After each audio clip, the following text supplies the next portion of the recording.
Yes mga par, so meron tayo dito ng NMAX V2. Dapat edgy refresh lang. So nagkaroon ng problema yung kanyang block at piston. So nagkaroon ng malalim na hairline dito sa parteng to.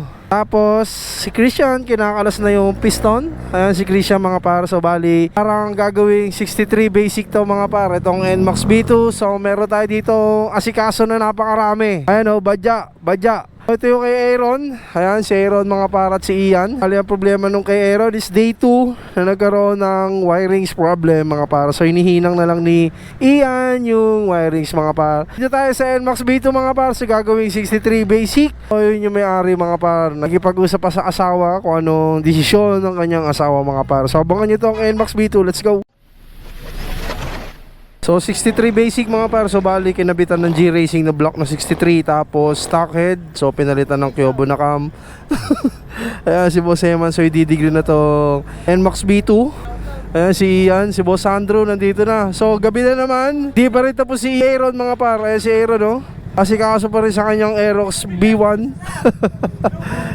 Binubuo na lang pala. So malapit na rin matapos yung Aerox B1 ni Aaron. So NMAX B2 mga par. So i-degree na lang to ni Boss Eman. So 63 basic. Abangan nyo to pag natapos ng mga par. So ang kinabit na internal set, CRP na valve spring, tapos Kyobo na cam, tapos cam gear na adjustable, at syempre injector mga par. So abangan nyo. Let's go!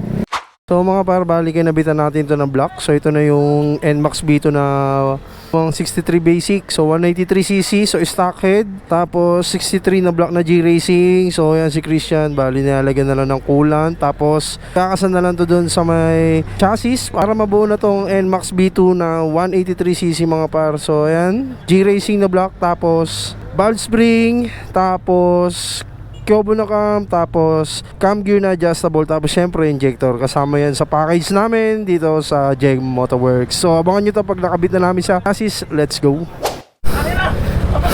So ginabi na si Aaron mga par. So bale ito yung Aerox ni Aaron. All goods na. 2 days dito sa shop. Ito na yung NMAX V2 mga par na 63 basic. Ang ginabi dyan is G-Racing na block. Tapos syempre valve spring. Tapos cam gear na adjustable. Ayan. So kung makikita nyo is ginabi na tayo dito sa shop mga par. Kasi kaso na tayo dito. Ayan o. So umaandar na yung NMAX V2. So birahin mo nga Christian. Ayan o. Ayan.